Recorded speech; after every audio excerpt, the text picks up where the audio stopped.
Oh, hi! How you doing? George and I decided to take a couple of weeks off so the missus and I could take a 2-week vacation in Europe, seeing Prague and Vienna and Budapest. But we didn't want you to miss anything, especially since there's so many new people watching our show. So we wanted to give you one of the best shows we ever did with Scott PARKIN. If you're into improv and you should be in voiceover, this is the show to watch. So, that's coming up. Scott PARKIN, lots of laughs on VoiceOver Body Shop, coming up right now. Who the hell are you talking to? From the outer reaches, they came, bearing the knowledge of what it takes to properly record your voiceover audio. And together, from the center of the VO universe, they bring it to you now. George Whittam, the engineer to the VO stars, a Virginia Tech grad with the skills to build, set up, and maintain the professional VO studios of the biggest names in VO today. And you, Dan Lenard, the voiceover home studio master, a professional voice talent with the knowledge and experience to help you create a professional sounding home VO studio. And each week, they allow you into their world, bringing you talks with the biggest names in the voiceover world today, letting you ask your questions, and giving you the latest information to make the most of your voiceover business. Welcome to VoiceOver Body Shop. VoiceOver Body Shop is brought to you by VoiceOverEssentials.com, home of Harlan Hogan signature products, Source Elements, remote studio connections for everyone, VoiceActorWebsites.com, where your VO website isn't a pain in the butt. VOHeroes.com. Become a hero to your clients with award-winning voiceover training. J. Michael Collins Demos, when quality matters. And VoiceOver Extra, your daily resource for VO success. And now, live to drive from their super secret clubhouse and studio in Sherman Oaks, California. Here are the guys.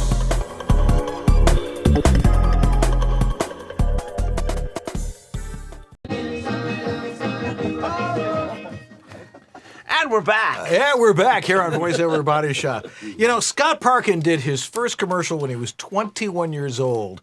And since then, Scott has appeared in over 150 TV commercials for companies like AT&T, Lowe's, Chevron, Ford, McDonald's, Doritos, Coca-Cola, Honda, T-Mobile, Applebee's Las Vegas, the entire city of Las Vegas. Yes. Okay, Clorox, Toyota, Pfizer, Coors, and many more, if that's not enough. Scott's worked steadily in commercials for over 25 years, steadily. I'm not that steady, my friend. Okay, we know that. Over this time, he's developed the skill set to get the call back and book the spot. With over 20 years of improvisation on stage and in TV commercials, Scott can teach you years of improvisation. This happens. Carry the one. Yeah, thank you. How to broaden your range and bring the most to every script and take your very best shot at every commercial audition you get. He'll teach you how to book the room and book the room. That's what it says. Yeah, make an impression and stand out to both agency creatives and the directors so they bring you back for other commercial clients. Scott's written comedy for TV, network TV, done stand-up, and is a veteran of the comedy stage. All that is reasonably, that's right. Thank you very much. All right, Scott PARKIN. How are you, lad? Welcome to our show. Well. I love your mustache. Thank you very much. I love my mustache, too. They gave me a mustache last week, and I wanted to get like a big Salvador Dali one, but the Motel 6 people thought it'd be too much.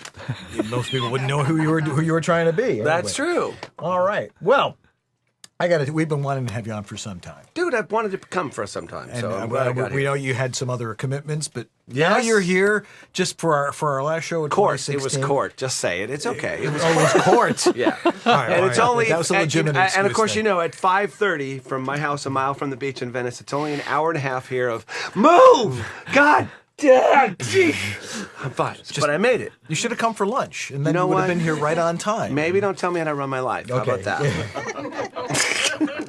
So, I'm betting. Go on. Like most comedians and actors, you were the class clown. Oh yes, I was, and I was the third of three.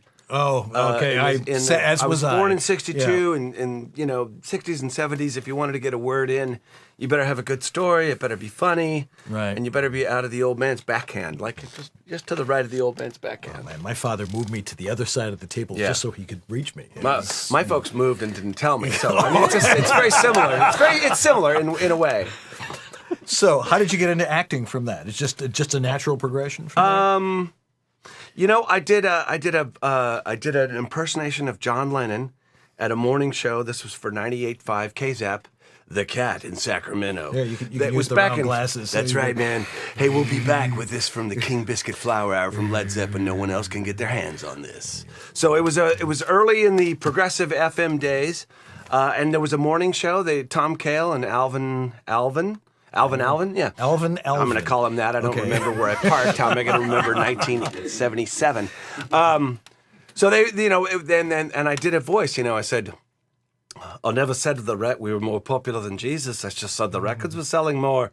And one of the guys was like, "Hey, that's cool. Can you come down and do that at KZAP?" And I was like, "Dude, no, really? KZAP? That's where, like, the door. You guys play? Okay, I'll go." So I went down there and recorded that, and like a couple years later, I got an internship at the radio station. I auditioned for a television commercial that was horrible. It said it was about non-repetition. That's when in radio they were like, "Look, we don't play all your favorite songs right in a row. We don't have a lot of repetition." I said repetition 8 times in the commercial. You hear bands like Yes, Led Zeppelin, The Beatles, without all the repetition. Because repetition isn't something you need. We play Foghat, Leonard Skinner, without all the repetition. It was like, so I did that. I auditioned for the commercial. It was actually That's what we call a tight rotation on damn repetition. right it was. Yeah, 600 songs. So I did the commercial, and the program director said, "Oh, you're pretty funny, and the morning guy needs a guy to cross over with." So I interned there and did horrible, you know, Bill Murray from Caddyshack impersonations. Yeah, it's Kentucky bluegrass crossed with a California Cincy Man. So yeah, it's good. You know, we did that stuff. You know, you impersonate all your heroes, and so I got on the morning show there with little produced bits, and then he got fired and said, "Hey, I got fired, but it's okay. I made a tape from what we did, and we have an audition in Tulsa." And the guy from Tulsa called me and said, "Hey, are you coming to Tulsa?" And I said, "Yeah." Is that one of the square ones in the middle? Yeah. He said, "What?" And I said, he goes, "How far east have you been?" And I said, "Well, I've been to the Nevada side of Heavenly Valley, which was great because there's super good powder, but I'd never been further than that." So off we went to Tulsa. I left college, left the 12 units of communication degree. And I've always promised myself that at some point I'm going to go back to Sacramento State and try and get my money back for the first 85 units. But I literally left communications school, or a degree, to go work in the field. So I started radio when I was 21, and away we went. Well, how many years in radio? I guess it had to be about 12 now, Dan. It ages a fella. You wake up at 4:20 and have to be interesting by 5:30. Yeah, no. So I I start hallucinating later on in the day. I do that every day anyway, man. No, it was a great training ground. I work with real professionals. I don't think I even know how to. I come from real radio guys like yourself that actually know how to work a mic when they talk while in lot. And I learned that from Kevin Boom Boom Anderson, and he was a great broadcaster. Started in Detroit, and when I would get around these guys, they'd all start talking. They'd all start throwing out call letters like, "Where did you start?" WG. Yes, they start FM throwing 96. out these. They'd all start throwing out these call letters, and I'd be like, "Yeah, I don't know what they're talking about." And then they'd come up with these horrible promotions, like, "We think the fall promotion should be Parade of Vets. It's where we get all the vets," and they're all like, "Oh, this is death." And I'm like, "That sounds great." And they're like, "Oh, you're so unjaded." I was 21. I would like, "I'll go. Yeah, man. Is there a tab? Do we get a bear tab?" So, at 21, you're hardcore at it. After 5 years of waking up at 4:15, you're like, "Oh, this is harder." And then I got a gig in Dallas, which was a giant market and big morning show, and very hard. And you'd have to meet with the program director after every morning show. They'd come in and go over the telescope of your show. They have an air check machine which records everything that you say for 3 hours, and they go, "Wow, what was that?" I mean, so we don't mind the improv, Scott, as long as you plan for it. Said, well, tomorrow at 8:50, I'll plan to have a golf improv around 8:50. It'll be 2 minutes. So you know, it was high pressure, lots of dough, but you know, and it was the 80s, so Yeah. you know. Cool. So how did you get back into acting and Well, doing voiceover? that brings up a great story, Dan. Okay. I'm glad it's I- a glad long, I asked. pointless story. I'm going to tell it a loop now. After getting fired, you know, we're the highest paid migrant workers. It's what I call radio people because you get fired, you're in the middle of the country. If they told you we're going in a Right. different direction. Yes. And I always said, does that mean it's a direction without me? Yes. Yes. We're going in a direction that doesn't include you. The irony is you're the one going in a different direction because you've lost a job now. You have Because to you don't have move any money or a place across to stay. the freaking country. So when I was in Tulsa, I got fired, and I was literally like, cool, all right, I got some cash in the bank and a couch. So I had an ad that said, I can't believe it is. Come Saturday morning, starting at 8, meet Z104 morning personality Scott Parkin. Buy his things. So I had a garage sale, and like a bunch of people showed up. I had a bunch of T-shirts. Like, what's up? They fired you, man! I can't believe it, man. Playmore's easy top. So back across the country, and then back out to Dallas, and then I think in Dallas, I was starting to do more voiceover at the time, and I always want to look at you guys too because there's an audience here. So I started doing more voiceover, and by the time they fired me that time, after I came back, I covered the Albertville Olympics in France in '92, and I came back, and it was like they started, people started, when you go by, they sort of, oh, how's it going? And then one day you go up, and I'm going to use this as my door code. I went, that's weird. Huh, the door code doesn't, my code doesn't work. So I go to the front to talk to the girl, Heidi, who was fabulous in Mexico. And she said, oh yeah, Scott, I have to go talk to somebody. And there was no one at the desk. I was like, I think I've been fired. So I was fired. And at that point I'd already had to sort of say, hey, I'm not feeling well. I'm going to miss today's shift, and I'd be shooting a commercial in Houston. So I started doing more voiceover and starting to have to stretch out there. So I was at that point, I said, I'm not going to move again. I don't feel like moving. At that time, that was right when they changed the duopoly law where more than one... couldn't own more than one station. A giant market. company. Right, This was back in the day when there was wonderful little broadcast companies that they owned like maybe a newspaper and 2 radio stations. And then by then... I think the year I got fired, KVIL was in Dallas, and it got flipped 98 times in one day to where it became like a paper entity. It doesn't even exist anymore. It was a baseball trading card. Yeah, it was, and it was very sad because now radio is owned by 4 companies. So they don't. So you used to be able to go get fired and go, well, I'm going to go across the street and kick your ass at the Big Rockin' Weasel. Yeah, they own that company too. That was the time to get out of radio. It was. That was what, like 92, 91, 92? Yeah, and I was asked to get out of radio. So as was I. I did. And at that point, I had a great agent in Dallas, and one of the top guys there, and did that, and the rest is quiet, small little my history. Yeah. How'd you get back to California? Plane. I took a plane. Good. No, I drove. I drove with my okay, I'm stuff. glad you didn't I drove with flap my your stuff. arms and- In '98, I got. I'd done a 4-level groundlings thing with the founder of the Groundlings in Dallas. A lot of improv. 4 to 5 Doctors. One of the greatest groups in Dallas, man. And I wanted to. My buddy was writing for Roseanne, and I wanted to get back to California. So in '98, I got married and moved back here, and had a baby in 2000, and got divorced, and continued to do voiceover. So All at the same time. pretty much, it was damn close. It was married for just about about 4 years, 4.5 years, just under 5. So you don't have to pay alimony forever. Okay. Yeah. So you. Right. Yeah. It's like, look, we're trying to cheer people up. Yes. No, it's gone keep it really light. It well. is It's the gone holiday really season. well. It's gone really well. So All right. yeah, so I have a fabulous daughter, Miranda Parkin. She's a great voice. She just did 2 McDonald's spots last week, and she's a commissioned artist. And Yeah, I was going to say, quite she's the artist, hilarious. too. Yeah, she's hilarious and fabulous, and we live a mile from the beach, and we see every Star Wars movie that comes out. So It's important. Now, you've been doing TV commercials. You've I done a have. lot of on-camera stuff, but also voiceover. And now, to get booked on those types of spots, you got to be doing something. So what is it?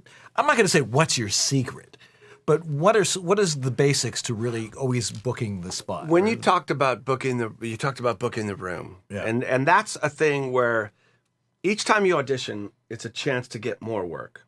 It may not be for that job, but each of those agencies has, like the Richards Group, my buddy Christopher Smith. What's up, Chris? He's working on 38 different commercials currently, 38 different clients. And so if they like you, they like you. So each time you go in there, you put your very best foot forward, and maybe it's not right in your wheelhouse.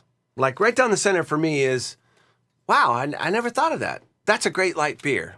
And it tastes great. So, it's some version of that. That's right down the middle.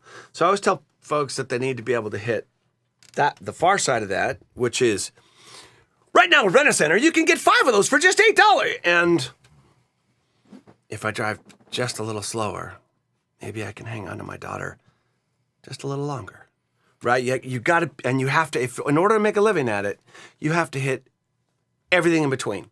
You got to find out where that middle is and then push that level as far as you can go on either side. Right. And when you go into that audition, if it's not right in your wheelhouse, stretch out. If you're not likely to book it, if it's like, boy, this is, like for me, that would be like, in a time when people, Right. I'm not going to get that. So I'm going to do something different, and I'm going to swing for the fence. Because if it's here, I'm going conservative. I'm going to try and take the best. All you can do is take your highest percentage guess. You read that spec, you find out where the argument was between creative and the client, right? Yeah. We're talking about this today. What spot was it? Oh, let's say Olive Garden. We'll say Olive Garden. It wasn't, but it was like it was a new director, and he was like, "Well, I'm kind of new on this. What do you think?" And I said, "Well, it says very conversational, but it's and not sappy, but it's written really sappy and very warm, and it's written in commercial style, right? It's written, conversational, yeah. When the snow comes down this time of year." And they're saying not sappy. So there you can see that fight. You can see that fight between the agency who wants to do something that's memorable and interesting and that'll stick with people, and the client who's like, look, we got to get to the price, and there's snow, and we're a warm, fuzzy client. So you find out where that battle is, and you take your best guess for your first take. And on your second take, you stretch out a little more. That's free. That was free. All right. Right? Just in case you were wondering. That is one of those things where if you do that, you take a higher percentage shot at it, and that agency that listens to that goes, okay, I like that. I like Esther. She's good. She's not perfect for this, but we're working on this other thing that's for Tiger shoes that I think she'd be great for. And then they sort of remember you. And so you want to take that highest percentage guess, so you book the room. Right. In on-camera commercials, when you're going in there, if you're low maintenance and you bring something to it, your job, Dee Bradley Baker taught me this one. Your job is to help them solve the problem. And you have to bring something. You got 200 people in the hallway who all are bald. Thanks. This is a toupee. It's not a good one. But they all look like you. And so if everything's equal, what do you bring to the party that's a little different? What do you bring that's like, oh, okay. And again, your agency, your client is there. They just care about now. The director's there. He's going to be working on something else next week. The agency has 20 other clients, right? So if you book that room, then your percentage goes up because you book that room, and then you have the director, Dave Layden's the director that likes me, brings me in on everything. I'm not right for everything, even if he brings me in on it. But I have more shots. If you get more shots, you book more gigs. The more shots you can get, the higher your booking percentage. So if you solve their problem, when a casting director is listening to your tape or looking at your tape, they want you to book it. They got 5 roles. They're like, oh my God, book the girl, book the young dad, please. We have to get to dinner. We have 5. We're listening to 200. You have to stand out. So you take that shot and you make an impression on the director and the agency and hope that client likes you. Right. Now, last week we had Everett Oliver on with us, and he was talking about the audition. How do you do that when you're by yourself And I have the toughest time. I love my agent's DPN. I signed with ICM in 1998, and they have great booth directors. They have 4 booth directors, and they're all great. I am not. Marilyn Wisner's self-direct app is very helpful for me for cutting my time down from 5 hours to 20 minutes. It really is about looking at that spec. What do they really mean? And do they really mean it? Do they really mean it? Yeah. That's the real question. They're saying they want super conversational, but they've mentioned the price 8 times. Just like people conversationally talking about how much a pizza costs. It's $5.88 for just 5 pieces. Right now you get that till Thursday. Hurry in today. Offer ends Thursday. We know that what they really want. Yeah, what they really want. So what they really want when they say conversational is not like you and I have a conversation. They don't want like real. When they say real, they don't really want real. They don't want people like, I like pizza with different meats on it because I like meat. I like sausage, and I like, what's the round one that's like a sausage? Pepperoni. Pepperoni. I like pepperoni. Those are all great meats. That's real. That's real. Yeah, but not great for They commercials. don't, but not so great. Yeah. Although I think Do you think Pizza we're moving Hut, that way? I think we just did one that I think might work in Trump's America. But what they really want is something that doesn't sound... Right now you can get sausage, pepperoni, and 3 different types of cheeses. Just keep deep frying it till it's as big as a phone. They don't want something like that either. Right. So they want something that sounds conversational, but you have to find that balance between super polished and meat. You have to, right? Makes total sense. There, let's go into the bumper stickers. So you take that and you go, I like my pizza with a couple different types of meat. I love sausage. I love linguiça. I love Canadian bacon. I don't know why, but Canadian bacon just tastes great. I don't know if it's from Canada or it's the way it's shaped, but I like Canadian bacon. To me, that's a pizza. So that's how you split the difference between the 2 of those, hopefully. Was that all right? Was that right? Thanks, you guys. You guys, clap. You've done nothing this whole time. Very Clap or I'll supportive make you audience talk. here tonight. All right. We're grateful to have you, by the way. We're very grateful. You got through security okay? Yeah. You didn't. All You right. did not. Okay. You searched 5 times. Right. And there goes the ratings. All right. Esther's naked.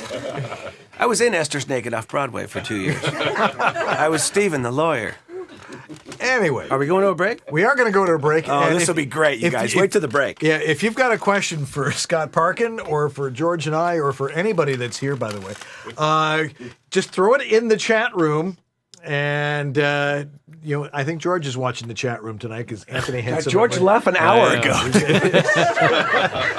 And we'll No, he's get there, that he's on. there. But we also, since we have a fine audience tonight of great voice actors, we're going to have a little fun with some improv. You think? So we are. So stay tuned. For the Here- train wreck. Oh, yeah. On VoiceOver Body Shop. We'll be right back. This is Anthony Mendez, and you're watching VoiceOver Body Shop. Well, hello there. I bet you weren't expecting to hear some big-voiced announcer guy on your new orientation training for Snapchat, were you? This is Virgin Radio. Well, okay, we're not that innocent. There's jeans for wearing and there's jeans for working. Dickies, 'cause I ain't here to look pretty. She's a champion of progressive values, a leader for California, and a voice for America. It's smart. It's a phone. It's a smartphone. But it's so much more. The files are ready. Don't forget to pick up the eggs. What time is hockey practice? Check out this song. It's the end of the road for Rick. It's just you and me, Rick. When hope is lost, The i8 from BMW. Who said saving the planet couldn't be stylish? Hey, it's J. Michael Collins. Bet you think I'm going to try and sell you a demo now, huh? I think they speak for themselves. But I will give you my email. It's jmichael@jmcvoiceover.com. Now, if Dan will stop waxing his mustache for a minute, we'll get back to the show. Hey there. VoiceOver Essentials has put together 2 bundle deals featuring some of their most popular products at special pricing.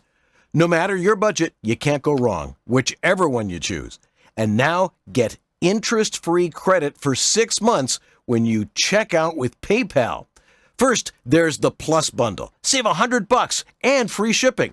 You get a Portabooth Plus, the VO1A microphone, the MicPort Pro 2 mobile preamp and interface with limiter, the voice-optimized headphones, adjustable desktop microphone stand, and the Vox Pop filter.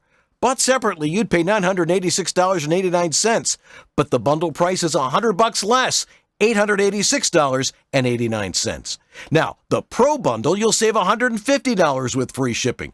You get the Portabooth Pro, the VO1A microphone, the MixerFace portable mixer and mobile recording interface, the Harlan Hogan voice-optimized headphones, the adjustable desktop microphone stand, the Vox Pop filter, the voiceover recording sign, all that. Bought separately, you'd pay $1,276.84, but the bundle price is $150 off at $1,126.84. Go over to voiceoveressentials.com and pick up these great bundles and get yourself a Portabooth Plus or Pro with all these other great additions. Thanks, Harlan.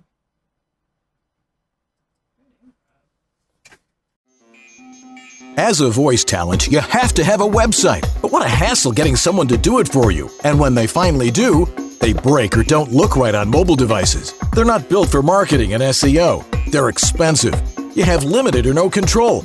And it takes forever to get one built and go live. So what's the best way to get you online in no time? Go to voiceactorwebsites.com. Like our name implies, voiceactorwebsites.com just does websites for voice actors. We believe in creating fast, mobile-friendly, responsive, highly functional designs that are easy to read and easy to use. You have full control. No need to hire someone every time you want to make a change. And our upfront pricing means you know exactly what your costs are ahead of time. You can get your voiceover website going for as little as $700. So if you want your voice actor website without the hassle of complexity and dealing with too many options, go to voiceactorwebsites.com, where your VO website shouldn't be a pain in the you-know-what. This is Ariana Ratner, and you're listening to VoiceOver Body Shop, VOBS.TV. All right. And fade music. All right. Well done, Scott. That was Mungo Jerry from 19. All right. Okay. I remember that because I remember seeing it on the listing for the show. Jerry Mungo. No, it's Mungo Jerry.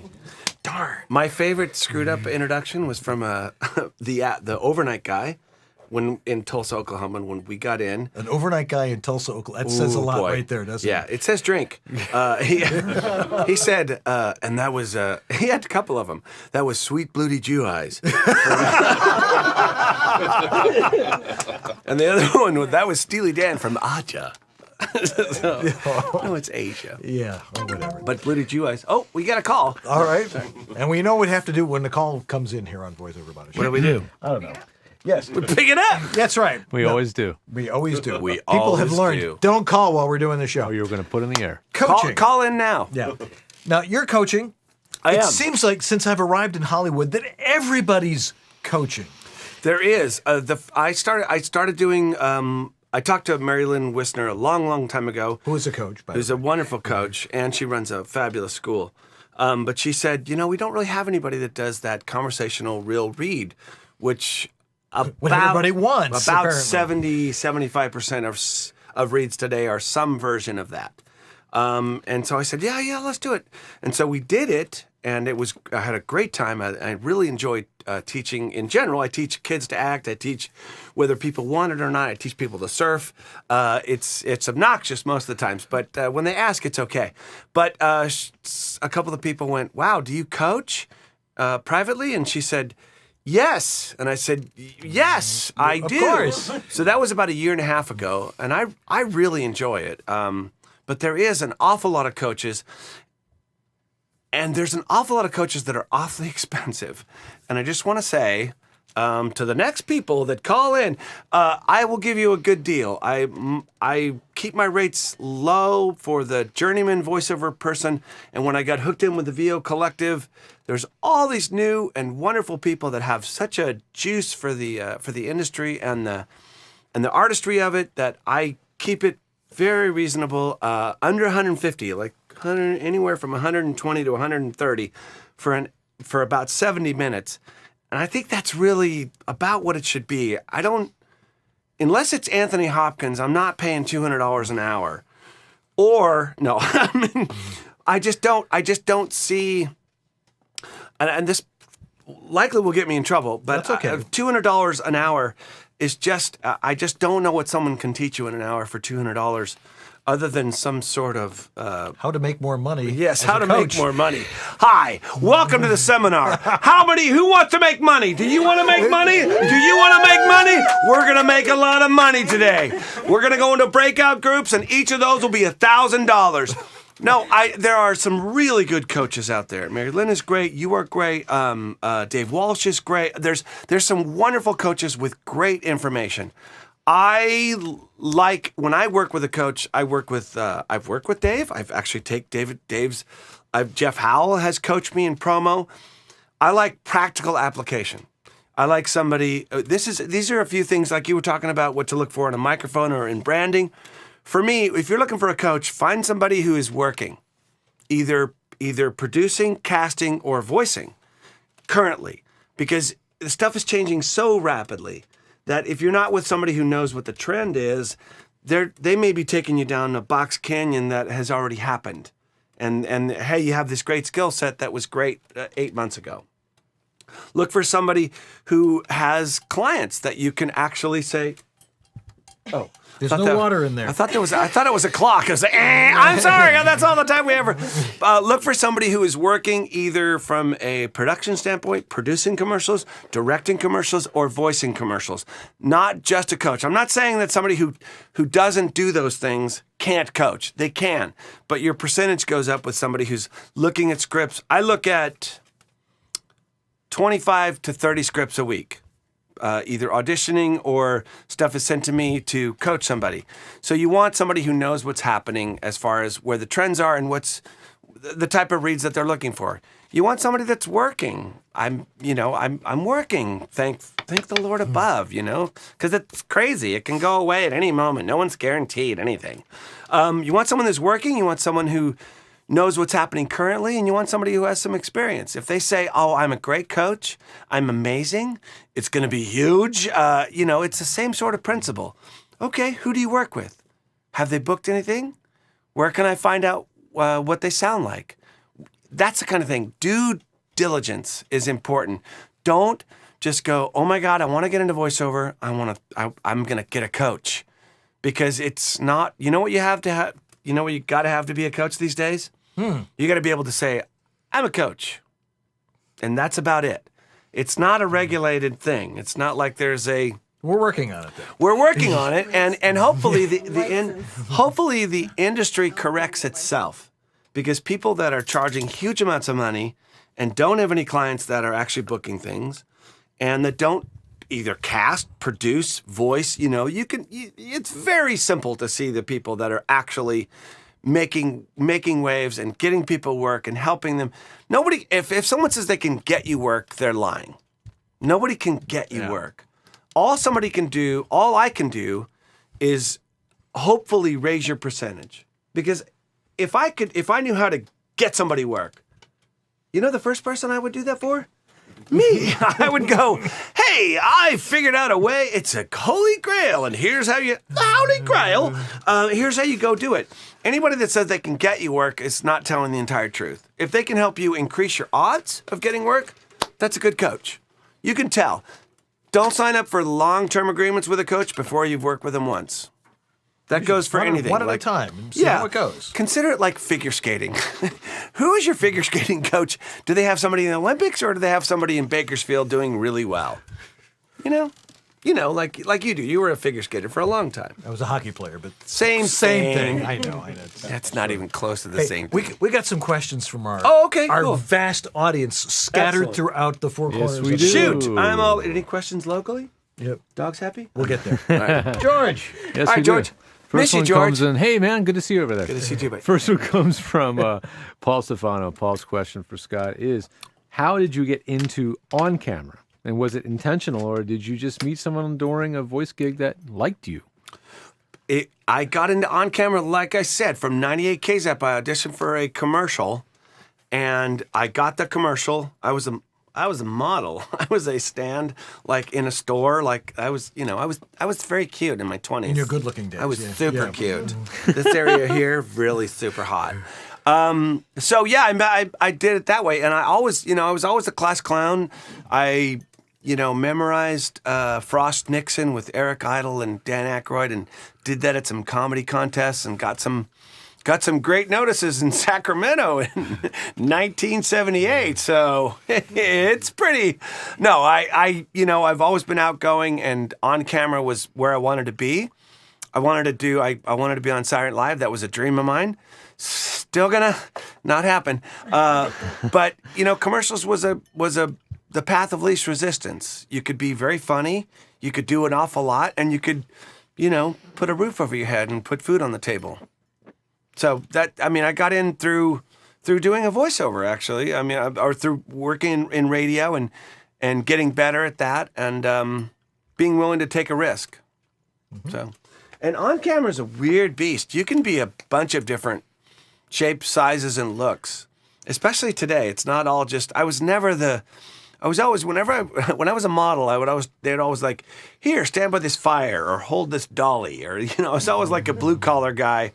Because I wasn't like at the time it was Duran Duran and Nagel. So it was very, really cool looking angular people. And I just was never that. Mm-hmm. So I would say, find your thing, find your brand, what you look like, where you fit. I say this about voiceover. People say, I want to get into voiceover. Cool. Listen to the radio. Are you sure you want to get into voiceover? Wake up. You slap them and then go, okay, if you want to, look at television.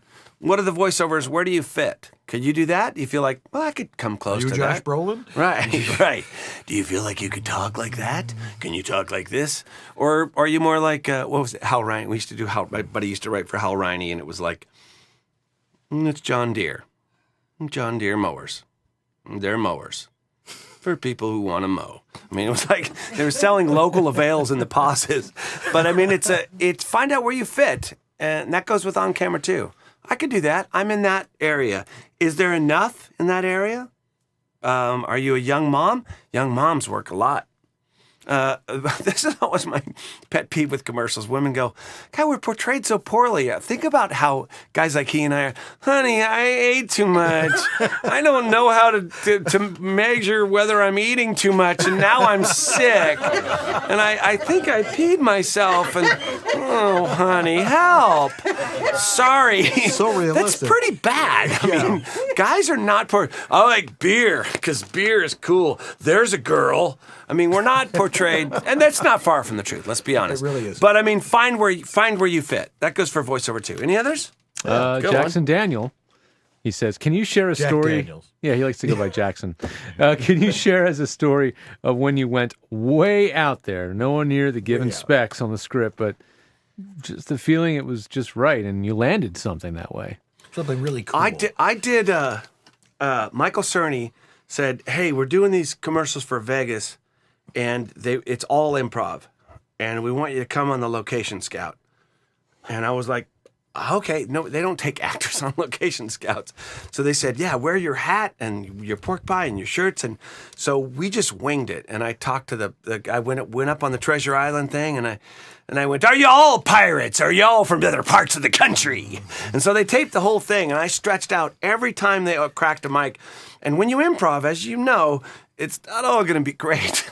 Right. Some of it's going to be like, what the hell? And we're going to find out. What was he thinking? Crickets. So, yeah, I stretched out. I'm going to be honest with you. I stretch out probably a lot more than I should. If my daughter knew how often I took a giant risk to try and land something, she'd be like, man, how's that going to pay for college?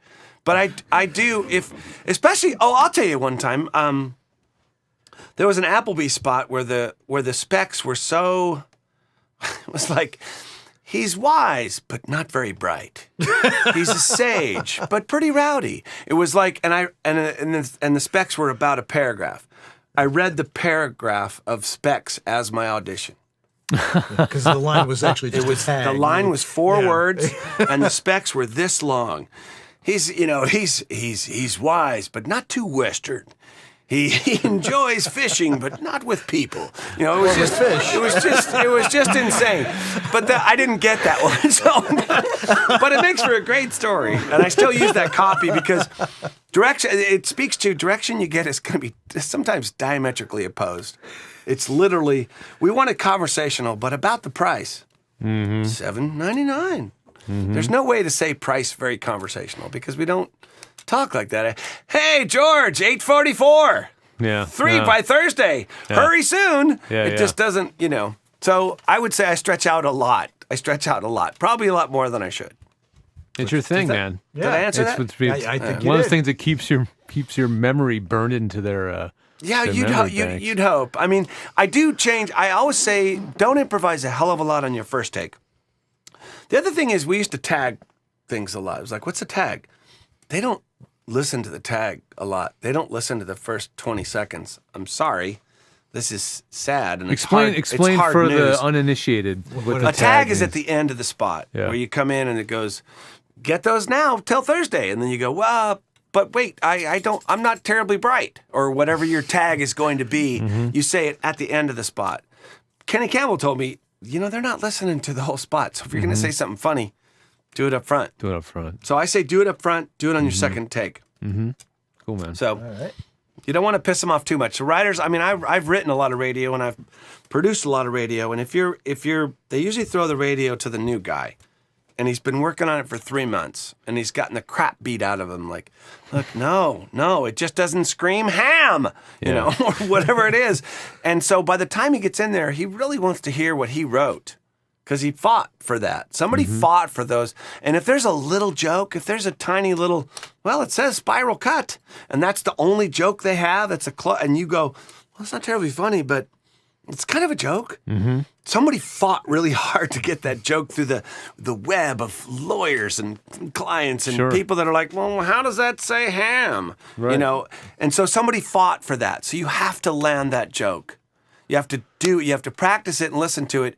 Is that I know it's not a big joke, and I'm not going to try and make it, you know, spiral cut. I'm not going to try and make it bigger than it is, but you have to land the jokes that get through the net because the writer will like you.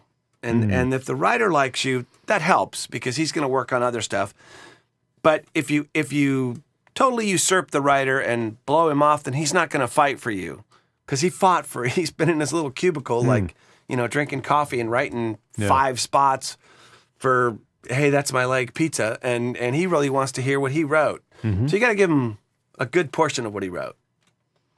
Don't go, hey, look, I'm a better writer. Yeah. Speaking of ham, what is your Wackadoo Gonzalez wants to know what's your favorite breakfast food at a Santa Monica recording studio? Oh, dude, that has to be anything at Lime. Yeah. Lime Studio they have like they pull out the stops, huh? They have chefs. They hire chefs. And they'll go and you'll sit there and as long as you can look like it's like casinos. As casino, as long as you're like, yeah, I'll take a card. As long as you look like you're gambling, they have to keep bringing you drinks. As long as you look like you're at a gig, Lime will keep going, you want to refresh on your cocoa? So I would say this. I would say the raspberry walnut scones at Lime will change your life. They'll change your life. I'm sold. They'll do anything. They literally go, well, we're doing these 8 things. Yeah. I did this is a million years ago. I was in Dallas, and Walker, Texas Ranger was there, and it was karate and cowboy, so it was really popular in Asia. So in that show, it was like, after a while, I'd be like, have you been on this? No. All right, you're the killer. And you had to be, if you, this is going to piss off Chuck Norris. Put on this red uniform. Yeah, but if you, that's Star Trek. I don't know why they're like, Johnson, go look at that. Go check that sound. Just say I'm going to freaking die. Just shoot me. Tell me I'm going to die. But if you were over 5'6", you were a bad guy on Walker, Texas Ranger, because Chuck Norris didn't want people going, way to go, Walker, you kicked that guy's ass. So no good guy's taller than 5'4". So I was a bad guy. And it blew me away because you get there and it's catered to the gills. And there are actors that have been flown out from L.A. And at that time, I was like, wow, he's flown out from L.A. He's like first class, like, so yeah, kick ass, right? And so I'm in the front of the line, and I'm like, oh man, great, they got shrimp. And he goes, what? He was behind me, and he goes, they got shrimp? I'm like, dude, you have a hotel. You have 3 days per diem. What do you care if food is really important out here? If you have good food, they will come to your studio. Lime is one of those studios. Margarita Mix has great food. 11 has incredible food. All of them. I mean, I don't work like at those places all the time, so you can't just go by and go, hey, how's it go? Oh, breakfast. Oh, yeah, I'd love a shirt.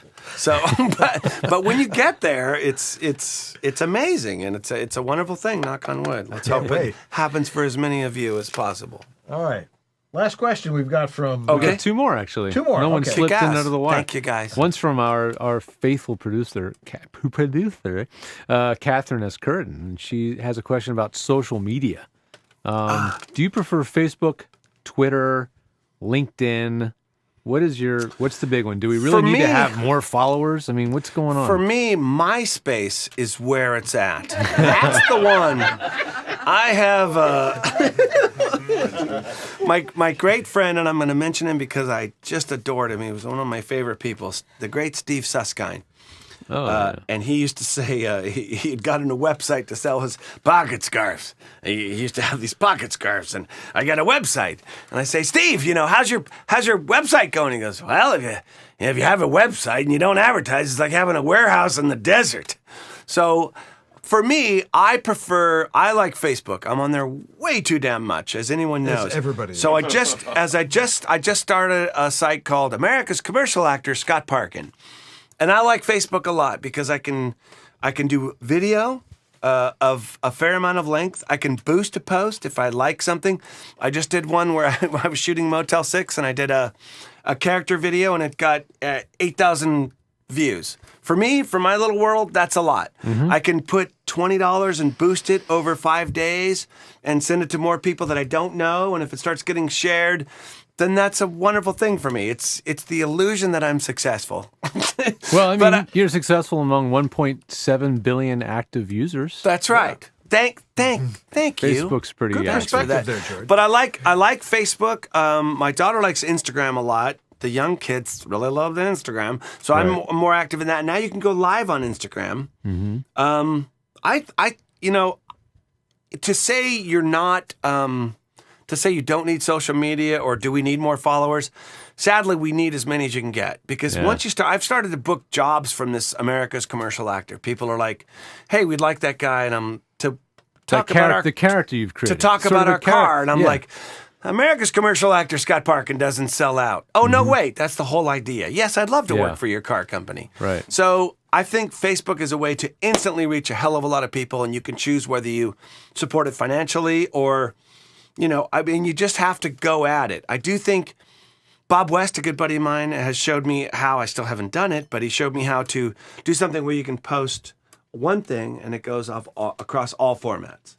And you can also, on Facebook, you can schedule your posts. So before you go to bed, you have an hour and you go, okay, here's my next 8 posts are going to drop sometime tomorrow. I'm just learning how to do that stuff, but I freaking love, I love Facebook. There's people that I would not talk to or not know about, or just, I'm an overshare guy. I mean, if you see my Facebook post, it's I like writing stories. I like talking about my kid. I like talking about if I'm on the set, having a good time. There's so many people that you want to go, this guy's a grip. Nobody knows who he is, but he's freaking great. And he's, I like giving attention to people that nobody sees, studio guys, producers, and guys that run the board that, probably don't want you to take their picture, but you do it. No, I mean, I feel social. Behind-the-scenes stuff is good. I love it. I love it. Those guys are the backbone of it. Without them, you sound like crap and you look like crap. So so I would start with Facebook. I don't think Twitter, I really got into hashtagging on, at midnight. I got a couple of jokes on the air, and that was fun to write a joke, like, take out a letter, make a movie. We did Planet of them Apes, or add a letter, make a movie. We got, and that was fun for a while, but it really was like and then you know you burn out on it. So I don't know what Twitter's going to do right now. Yeah. But I need to do more Snapchat. But I love Facebook and I love Instagram. But LinkedIn, is that something that you've dabbled with at all? That's like the drunk uncle of social media. Yeah. I'm there, but and I'm a classy drunk uncle. A classy drunk uncle. Right. It's like somebody recommended or said endorsed me for storytelling. And I said once upon a time. You for that. Thank you. I said once upon a time, no one frickin' cares because I think for our business, I don't think many of us are going to be hired for real jobs. I think LinkedIn works great because they look at your resume. Oh, you're great at one of my skills is saltwater fishing. One of my skills is being able to talk in circles, or I can punch self in own mouth. I think for real basic stuff, tangible stuff, LinkedIn is great. I'm on there. I do maintain a presence there, but I'm not on there nearly as much as I am on Facebook. Cool. Or Assbook. I don't know if you have Assbook. It's a completely different thing. Totally different concept. I know you've probably shared a bunch of these, but the last thing to wrap it up for tonight is from Devox, and he says, do you have one unusual performance golden nugget, some technique that you use? You've shared a couple tonight, but... Oh, I'm thinking of every drop weird a nugget. I played the number 3 in a Texas lottery spot, but ask me the question again, and I actually did the Spanish version. They were like, not just any performance technique golden nugget, but an unusual performance technique golden nugget. That's actually what okay. I'm going to give something away, and it's not something I don't think you know because you know Bob Newhart, right? And I grew up on him. I grew up on the albums because my folks. At 7, I was weird. I got comedy albums instead of toys, but if you want to make something sound real, that we don't speak clearly. We don't know what we're going to say. So a lot of times, now you don't want to stutter like a idiot. Like Bob Newhart. But no, you can't. No, you can't. Remember that war movie? They hired him just to talk on the. All the soldiers. Yeah. No, you can't have them. There's a lot of guns. But if it's and this is free. This is free. And I'm giving away my stuff here. Hit the money button. Yeah, it's just take an extra little half. Like, wow, that's right now I can do that. That's it. That takes it from. Wow, right now I can do that to, wow, that's available Thursday? Cool. Just that little hesitation can make it sound much more real because when we're talking between you guys, after this, when the camera goes off, we don't know what the hell we're going to say. Yeah. Right? You don't know. You don't plan out. Well, he does. He plans out paragraphs in advance of what he's going to say. His whole life is rehearsed. It's on a wall behind here. It's for God's sakes, it's so scary. But we don't know what we're going to say. So that little tiny, I did I auditioned for a spot today, and I actually left this in because I thought it sounded good, and it was like, how do I tell my daughter that? How do I tell her that, I'm not going to do the copy, but it was really solid, really emotional, but it was that, how do I do that? And that can make it sound much more warm, much more real, because none of us really know what the hell we're going to say. Mm-hmm. And if they say real and conversational, just add a little bit of that. If you go too much, it sounds like that it sounds very forced and it sounds like it's not conversational and planned. Mm-hmm. But a little tiny bit of that hesitation or wait, this weekend? That's great. I love water slides. Is the big one open? Or whatever your version of that is. That probably sounds really disjointed. But anyway, who asked that question? That was a guy named Devox. Devox, there you go, buddy. That's $450 worth of information right there. Thank All you, right. We're going to take a real quick break here. You ready for that, Andrew? Yeah. Okay, good. Andrew's ready for anything, dude. Is. He's That's why the he's backbone. Here. Without him, you guys would be flailing. Let's be honest. Yes. Imagine what it was like for the prior episodes before him. Oh, my God. I think we all have those archived, don't we? We do. They're all on YouTube. Unfortunately. Anyway, we're going to do a little extra segment tonight. There's a little bit of improv because we have some great people here. So come up with a good, quick little improv game. All right. We'll do that next in Voiceover Body Shop.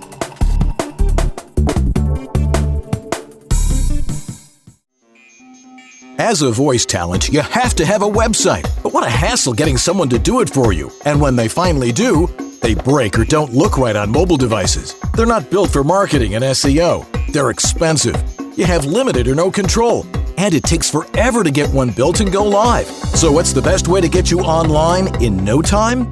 Go to voiceactorwebsites.com. Like our name implies, voiceactorwebsites.com just does websites for voice actors. We believe in creating fast, mobile-friendly, responsive, highly functional designs that are easy to read and easy to use. You have full control. No need to hire someone every time you want to make a change. And our upfront pricing means you know exactly what your costs are ahead of time. You can get your voiceover website going for as little as $700. So if you want your voice actor website without the hassle of complexity and dealing with too many options, go to voiceactorwebsites.com, where your VO website shouldn't be a pain in the you-know-what. This is the point of the show where we get to thank our wonderful sponsors, Source Elements, the creators of Source Connect, and other amazing tools for connecting your studio to other studios around the world. Now, they've got two main flavors, Source Connect Now, which is fun and free, and you can send a link to any of your clients who are used to using old school phone patches and would actually like to hear you in full quality. That was fun. Or you can actually use Source Connect Standard or Pro. Standard is really the one that's designed for voice actors. It is absolutely drop-dead reliable and stays in sync throughout an entire session. If there's ever a dropout, it can automatically replace the dropouts of audio and fill them back in. It can even do a thing where it replaces the entire audio file with an uncompressed AIF file or a WAV file from your computer, which it automatically sends to the other end. It's very powerful stuff. If you want to give it a try, go over to Source Elements, that's source-elements.com, and you can sign up for a 15-day free trial to give it a test run. So give it a look and be ready to go when that client asks, are you on Source Connect? Your dynamic voiceover career requires extra resources to keep moving ahead. Now there's one place where you can explore everything the voiceover industry has to offer. That place is voiceoverextra.com. Whether you're just exploring a voiceover career or a seasoned veteran ready to reach that next professional level, stay in touch with market trends, coaching, products, and services while avoiding scams and other pitfalls. VoiceOver Extra has hundreds of articles, free resources, and training that will save you time and help you succeed. Learn from the most respected talents, coaches, and industry insiders when you join the online sessions bringing you the most current information on topics like audiobooks, auditioning, casting, home studio setup and equipment, marketing, performance techniques, and much more. It's time to hit your one-stop daily resource for voiceover success. Sign up for a free subscription to newsletters and reports and get 14 bonus reports on how to ace the voiceover audition. It's all here at voiceoverextra.com. That's voiceoverextra.com.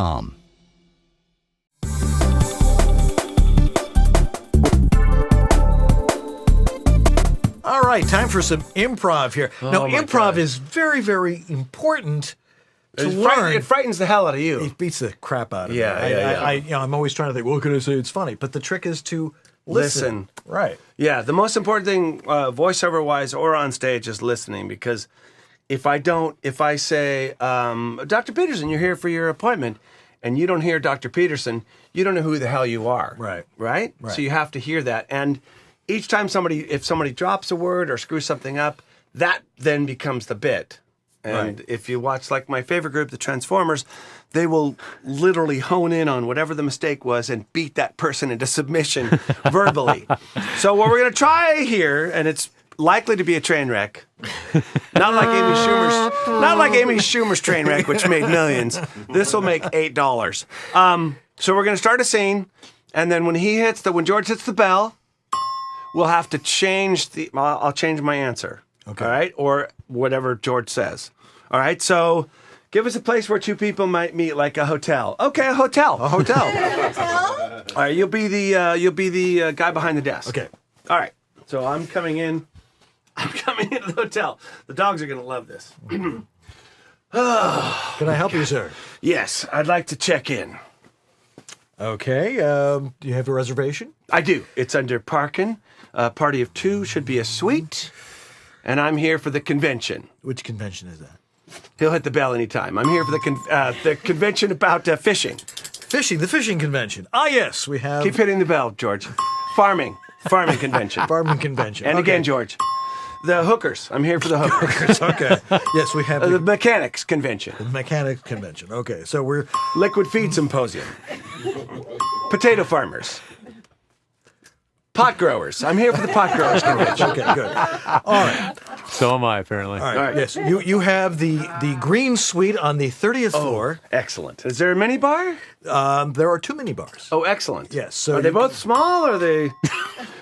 Are they both huge? They are. Are they filled with humans or? No, it's the high expensive mini bar. Good. New accent. They filled with humans. Oh, they're high accent. Oh, that's great. That makes it nice. The doesn't really it? good ones. Yes, sir. Yes. And anytime you hit a bell, I'll do a new accent.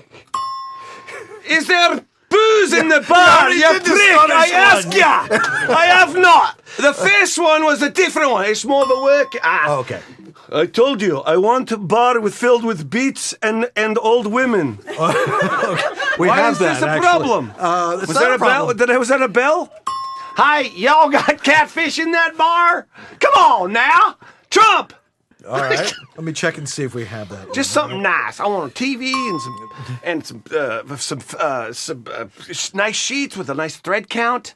Something sassy. Okay. I'll call housekeeping. Make sure that happens. And who are you gonna call? Ghostbusters. Okay. That's all the improv we have for tonight. Thank you. So you see, that's how a train wreck works. All right. No, you did good, George. That was fun.